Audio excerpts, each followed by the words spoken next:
ಕರ್ತನು ಆ ಪ್ರಾರ್ಥನೆಗೆ ಸದುತ್ತರ ಕೊಡೋದೇ ಇಲ್ಲ.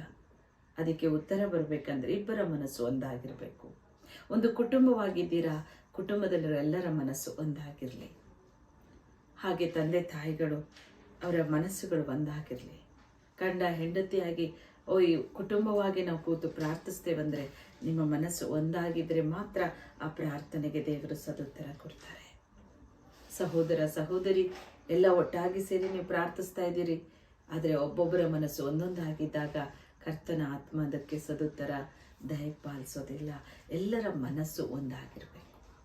ಅಲ್ಲಿ ಪರಿಶುದ್ಧಾತ್ಮನ ಕಾರ್ಯ ಮಾಡ್ತಾರೆ. ಮನಸ್ಸು ಒಂದಾಗಿರೋದನ್ನು ನೋಡಿ ಪರಿಶುದ್ಧಾತ್ಮ ದೇವರು ಆ ಸ್ಥಳದಲ್ಲಿ ಹಿಡಿದು ಬಂದು ಅದ್ಭುತವನ್ನು ನಡೆಸ್ತಾರೆ.